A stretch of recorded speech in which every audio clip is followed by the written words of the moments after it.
stay separate, and basically what we're looking to do is do some construction within the buffer, expand the third unit into the buffer, and then improve the buffer with better,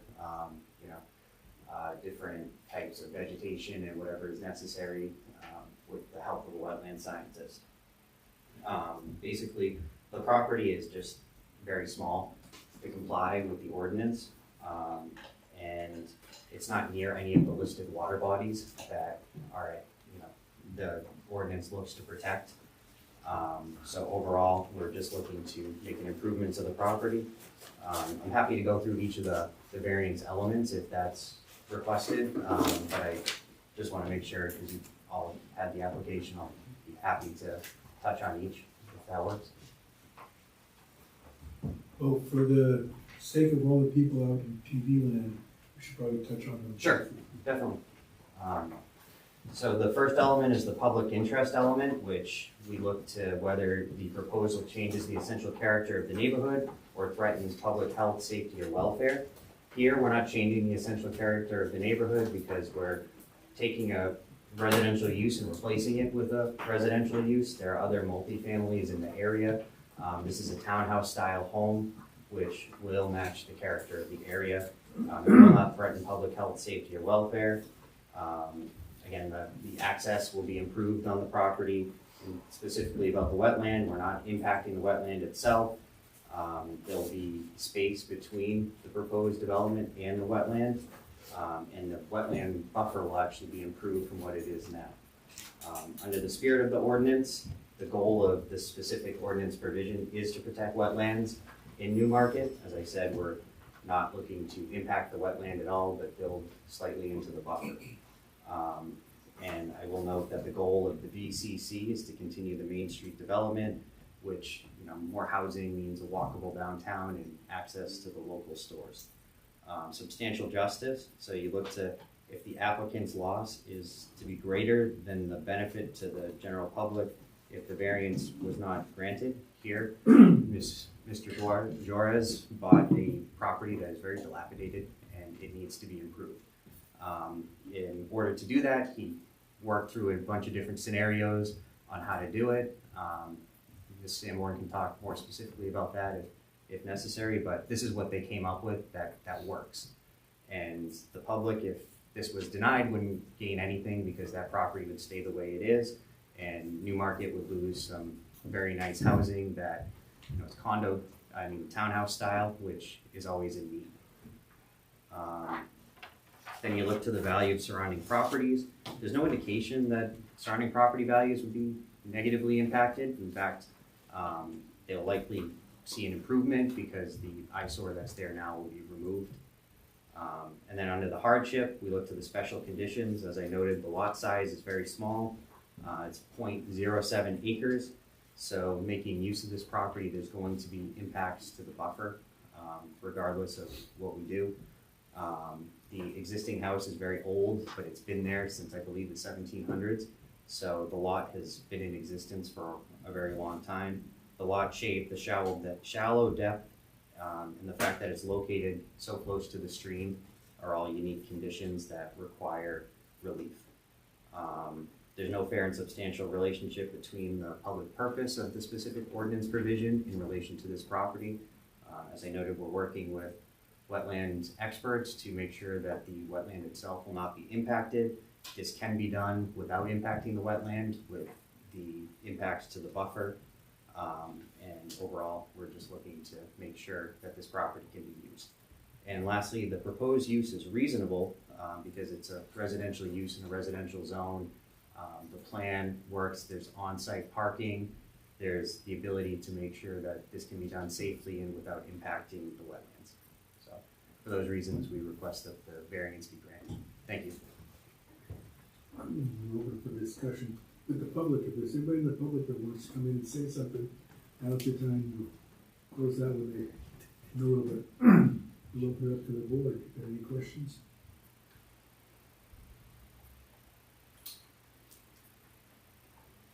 Go ahead. Yeah. In terms of the other layouts you guys have considered, do you have any documentation to show why they did not work?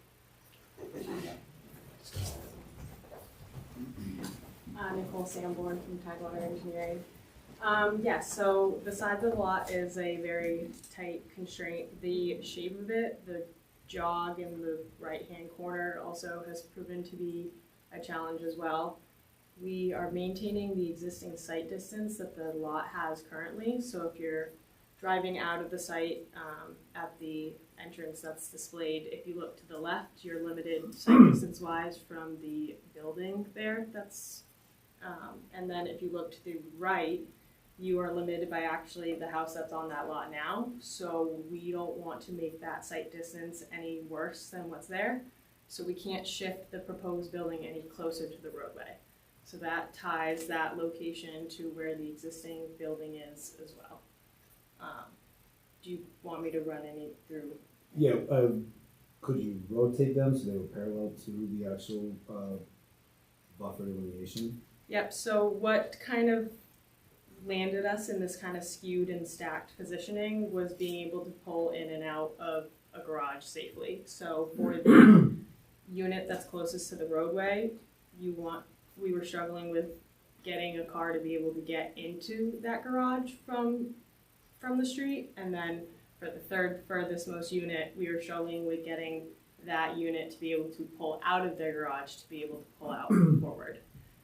And in this arrangement, anyone that parks in the garage and then is backing out to go leave is now facing forward, exiting onto the street, opposed to backing out onto the street. One down below, they're back into the street all the time. And if I just say to zoning now, for if you're having parking in this zone, it has to be shielded from the view from the right of way. So it's not something that you can have parking in front of the buildings or even outside of the building. It has to either be under or behind or shielded some way from view from the road. Whose bright idea was that? Staff. Okay. Well, I think the issue probably is trying to make it look like the rest of the downtown looks. Right, it's about the streetscape. Yeah. Yeah. Do you guys have a plan for the number of bedrooms that he's gonna have, correlation with parking? It's 2 bedrooms, but it's only going to be 1 parking spot that's going to be provided. I think an obvious question, I probably know the answer to it, probably most people do too, but you could avoid this emergence into the buffer by having 2 units, not 3. Yep, so we've evaluated that, but when we ran the numbers through for the financial feasibility for developing this lot, doing 2 units wouldn't be financially feasible for the client, and therefore we're faced with the option of developing the lot with 3 units or not developing the lot at all and leaving it as is. Thank you. So we don't have any comments from the residents in town. We close the public input session of the hearing. So this is the configuration that's got the balances the return on investment best. Is that what we're doing? Yes.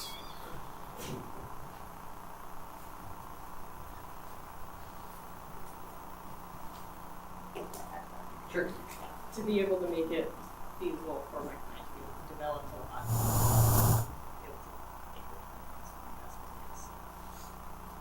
So you'd put under, you'd segregate that under the hardship criteria?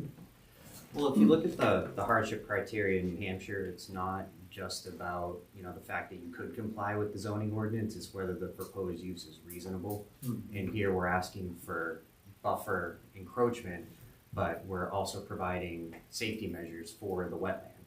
So we're able to do this and, make this work based on the plan provided without violating the spirit of the ordinance or hitting any of the variance criteria. So the size of the lot makes it difficult to comply with zoning, but the spirit is still there. I'm not quite sure that answers my question. The reason that we need 3 units is financial. Is that correct? Yes, but Okay. it also, like I said, that's an analysis that we're not presenting. It's about the reasonableness of the proposal. Okay. Anybody else got any questions or comments?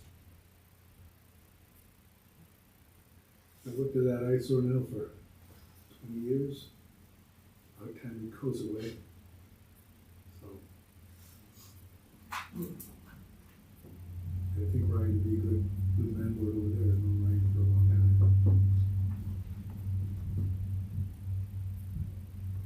I'd like to make a motion. I'd like to make a motion to approve the variance from the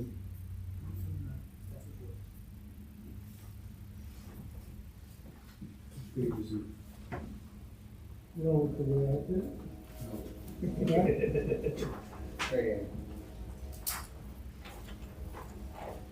James, why don't you make the motion? sure? Yeah, go ahead. You can second. How's that? Alright. Make a motion to grant a variance from RKJ 37.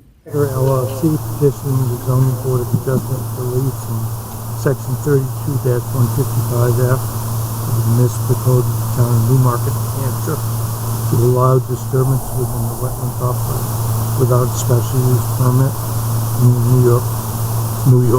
Newmarket Planning Board on real property with the address of 37 Exeter Road, tax map 3, lot 38, within the BC-C zoning district. Is the petition satisfied Part 5 test of the variance statute pursuant to RSA 674:33? I will second Well done. it. Thank you. Okay, we have a motion on the floor. All those in favor? Aye. All those against? Looks like the motion is carried with all members voting in favor. Thank you very much. Good luck. It'll be fun. No, we closed the vote. Close the vote? Yeah, close it. Sorry about that. So Mark, how's business?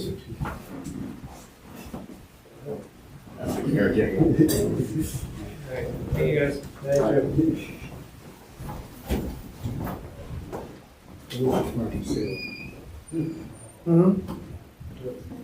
You what? Take care, Mark. Thank you. Thank you guys. And we had a box cover with this. I was all in favor of leaving the shopping carts and stuff in the bottom of natural habitat. I didn't think it was funny. We do. All right, anything else to come up? I got nothing today. Anybody got anything else to bring up? I got a motion to Do it. adjourn. Actually, Oh. one thing. I just want to welcome Andrew to the Hey. board. Thank you. Well, And, oh yeah, I got one more thing. I think in the future, I'd like to kind of rotate the chair around so some other people have got a chance to share the spotlight and look stupid in front of the camera. So we can all share it around a bit, so we can talk about it the next week. Think about it. are we allowed to do that?